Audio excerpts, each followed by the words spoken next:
Ahora, ya que vimos un poquito que Jacobo Arminio estuvo lleno de controversias, quisiera, obviamente, vemos que mucho de lo que él declaraba no fue sistematizado, sino que, como tú bien dices, fue a partir de otras personas.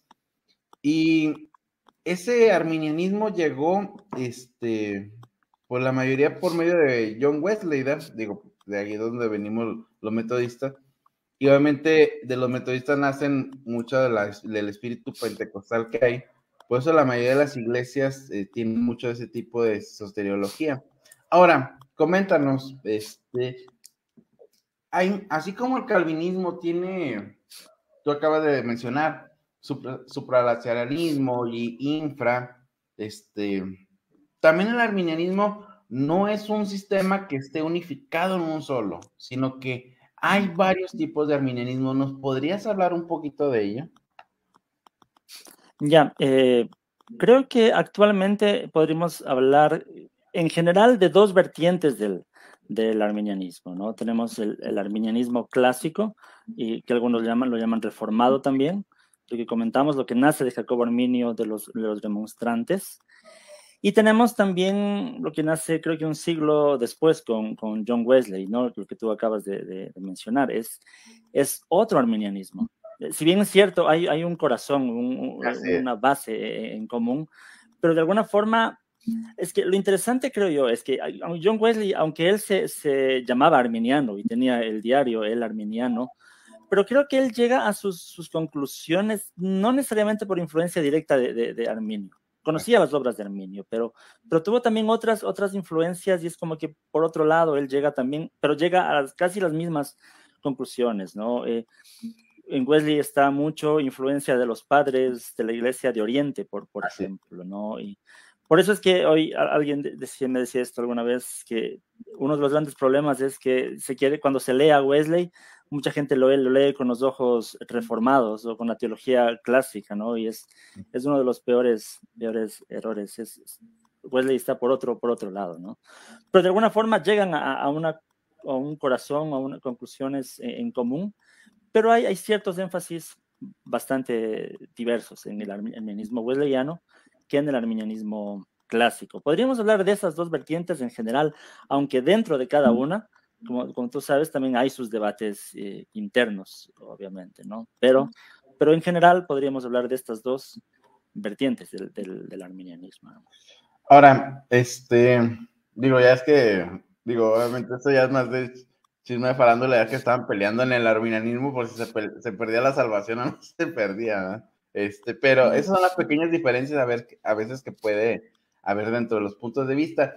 Ahora, dentro de estos dos arminianismos que tú bien comentas, obviamente, como tú lo explicaste de una manera, aunque Wesley, yo creo que Wesley toma el nombre de arminianismo nada más como para poderse clasificar en algún bando, pero realmente como es que Wesley lee mucho o sea, los padres ortodoxos, los padres griegos, Gregorio de Niza y todos esos cuates, llega a ese tipo de conclusiones. Pero ¿cuáles son tú crees que sean las principales diferencias entre el arminianismo clásico y el arminianismo wesleyano? Ya, de pronto, lo primero es, y lo más importante, según como yo lo veo, es el acercamiento a la gracia, ¿no?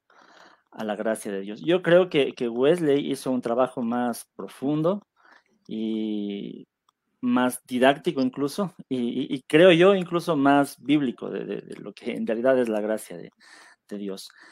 De pronto Arminio, con toda su tradición reformada, hay cierto concepto de la gracia más como algo ontológico, un cierto poder que actúa en las personas.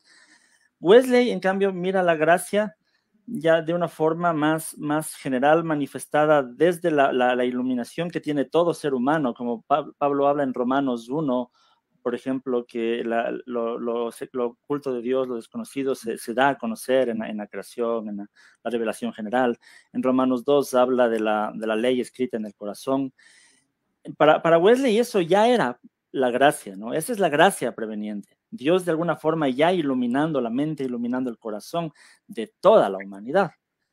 Para mí esa es la gran diferencia, porque en Wesley ya Dios está preparando a la humanidad desde ahí, desde la primera iluminación que tengan de Dios.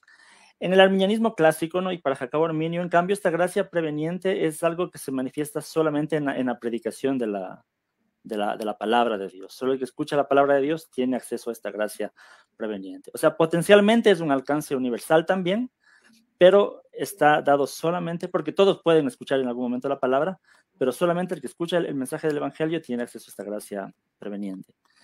Entonces en Wesley esto es un poco más amplio, ¿no? Dios ya está preparando a los seres humanos desde a todos en general y llevándolos.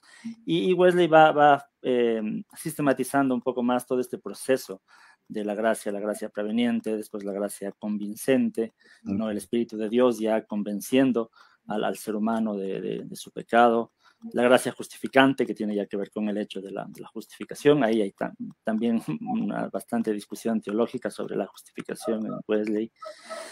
Y no se diga en el tema de la gracia santificante, ¿no? También es lleno de debates internos, pero en definitiva es más amplio el desarrollo que hace la gracia Wesley. Yo pensaría que es una de las principales diferencias. También, precisamente el tema de la apostasía que tú comentaste, que aunque en el arminianismo clásico hay un debate interno también, y es tolerada la posición tanto de los que creen en la perseverancia condicional como los que creen en la perseverancia incondicional. Es tolerado porque Arminio en realidad no se definió o no fue claro en su posición, ni los demonstrantes. Entonces, pero quienes creen que en la pérdida de la salvación, digámoslo así, creen que es una apostasía irreversible, ¿no? Quien cae ya no tiene más perdón o salvación. En el arminianismo wesleyano no es así, es más como un proceso de alejamiento y el momento, pero sigue estando la gracia que en algún momento podría restaurar a la persona que haya caído, ¿no? Entonces, no sé, tal vez esas son algunas diferencias que podemos mencionar entre el arminianismo wesleyano y el arminianismo clásico, ¿no?